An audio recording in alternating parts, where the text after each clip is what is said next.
नमस्कार साथियों, आपका स्वागत है हमारे इस विशेष सत्र में, जहां हम बात करेंगे एक ऐसे मुद्दे पर जो 1 करोड़ से ज्यादा केंद्रीय कर्मचारियों और पेंशन भोगियों की उम्मीदों से जुड़ा है। 8वां वेतन आयोग। हम जानते हैं कि हर वेतन आयोग के आने से न केवल वेतन और भत्ते में सुधार होता है, बल्कि ये कर्मचारियों के जीवन स्तर को ऊंचा उठाने और उनकी मेहनत को सशक्त बनाने का एक महत्वपूर्ण कदम भी होता है। लेकिन सवाल यह है कि 8वां वेतन आयोग का गठन भविष्य में होगा। क्या सरकार 2026 से इसे लागू करेगी? आज के इस सत्र में हम विस्तार से चर्चा करेंगे। वित्त मंत्रालय के हालिया बयान और उसकी प्रमुख बातें, 7वें वेतन आयोग का योगदान और इससे मिली सुविधाओं का विश्लेषण, महंगाई भत्ते और अन्य भत्तों में वृद्धि का महत्व और सबसे महत्वपूर्ण 8वें वेतन आयोग की संभावना। आप में से कई लोग इस विषय पर उत्सुक होंगे और सरकार की योजनाओं के बारे में जानना चाहते हैं। तो चलिए शुरुआत करते हैं और इस जटिल मुद्दे को सरल भाषा में समझने का प्रयास करते हैं। आपको यह जानकर आश्चर्य होगा कि वित्त मंत्रालय ने अभी तक 8वें वेतन आयोग को लेकर क्या जवाब दिया है और इसका कर्मचारियों की उम्मीदों पर क्या प्रभाव पड़ेगा।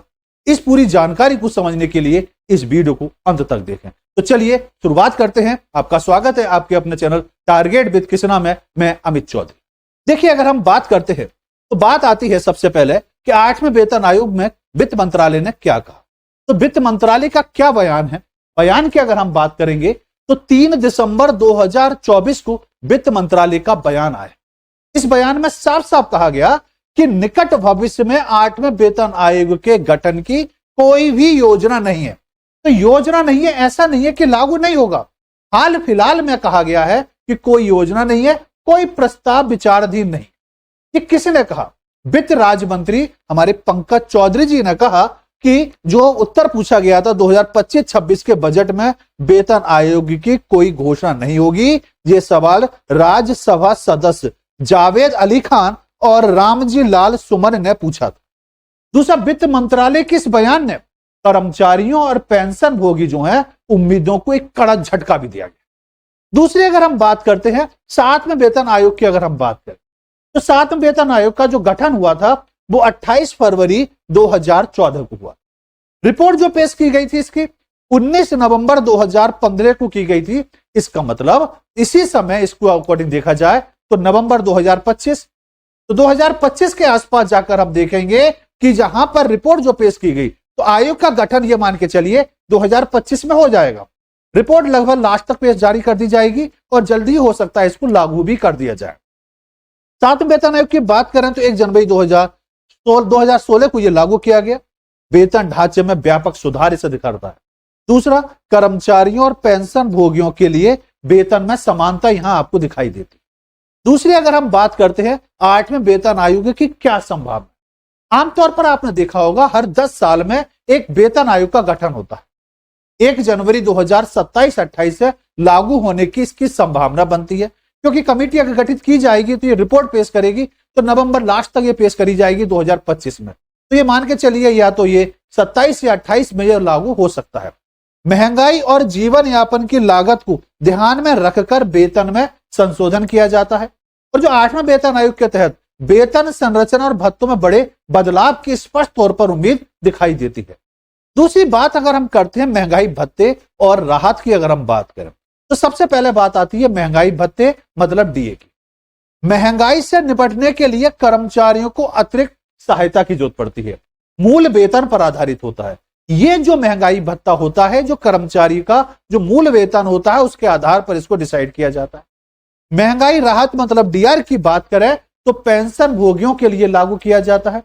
महंगाई के प्रभाव को कम करने के लिए पेंशन में वृद्धि की जाती है और यह दर्शाता है कि महंगाई भत्ता और राहत कर्मचारियों और पेंशन भोगियों के लिए जीवन यापन पर किस प्रकार यह प्रभाव डालता है। दूसरा, अगर हम बात करते हैं डीए और डीआर में वृद्धि की, अगर हम बात करें तो 1 जुलाई 2024 से यह प्रभावी हुई। महंगाई भत्ते मतलब डीए की बात करें तो 3% की वृद्धि हुई, जबकि महंगाई राहत की बात करें डीआर की 3% की वृद्धि। तो कुल देखा जाए तो कुल डीए और डीआर अब जो होता है वो 53% बना। यह वृद्धि कर्मचारी और पेंशन भोगियों की मदद के लिए की गई है। यह कर्मचारियों की बढ़ती वित्तीय आवश्यकताओं को पूरा करने में भी मूलतः मदद करता है। दूसरा, अगर हम अन्य बात करें, अन्य भत्तों में वृद्धि की बात करें, तो यहां पर 50% डीए पार होने पर क्या होगा? ड्रेस भत्ता जो है उसमें 25% की वृद्धि, नर्सिंग भत्ता में भी 25% की वृद्धि। यहां पर स्वास्थ्य मंत्रालय ने एक आदेश के अनुसार यह वृद्धि दर्शाई। इससे योग्य कर्मचारियों को अतिरिक्त सहायता मिलेगी और इससे कर्मचारियों को प्रत्यक्ष लाभ भी आपको दिखाई देता है। दूसरी अगर हम बात करते हैं तो बात वहां पर यह निकल कर आती है कि मूल तौर पर इस वीडियो को अगर हम देखें तो इस वीडियो का पूरा निष्कर्ष अगर हम देखें तो 8वें वेतन आयोग की घोषणा से क्या होगा? केंद्रीय कर्मचारियों और पेंशन भोगियों के वेतन में सुधार दिखाई देता है, महंगाई से राहत दिखाई देगी। वित्त मंत्रालय के बयान के अनुसार अगर देखा जाए तो निकट भविष्य में इसकी घोषणा की कोई संभावना नहीं। मूल तौर पर देखा जाए तो 2027-28 में लागू होने की उम्मीद दिखाई देती है।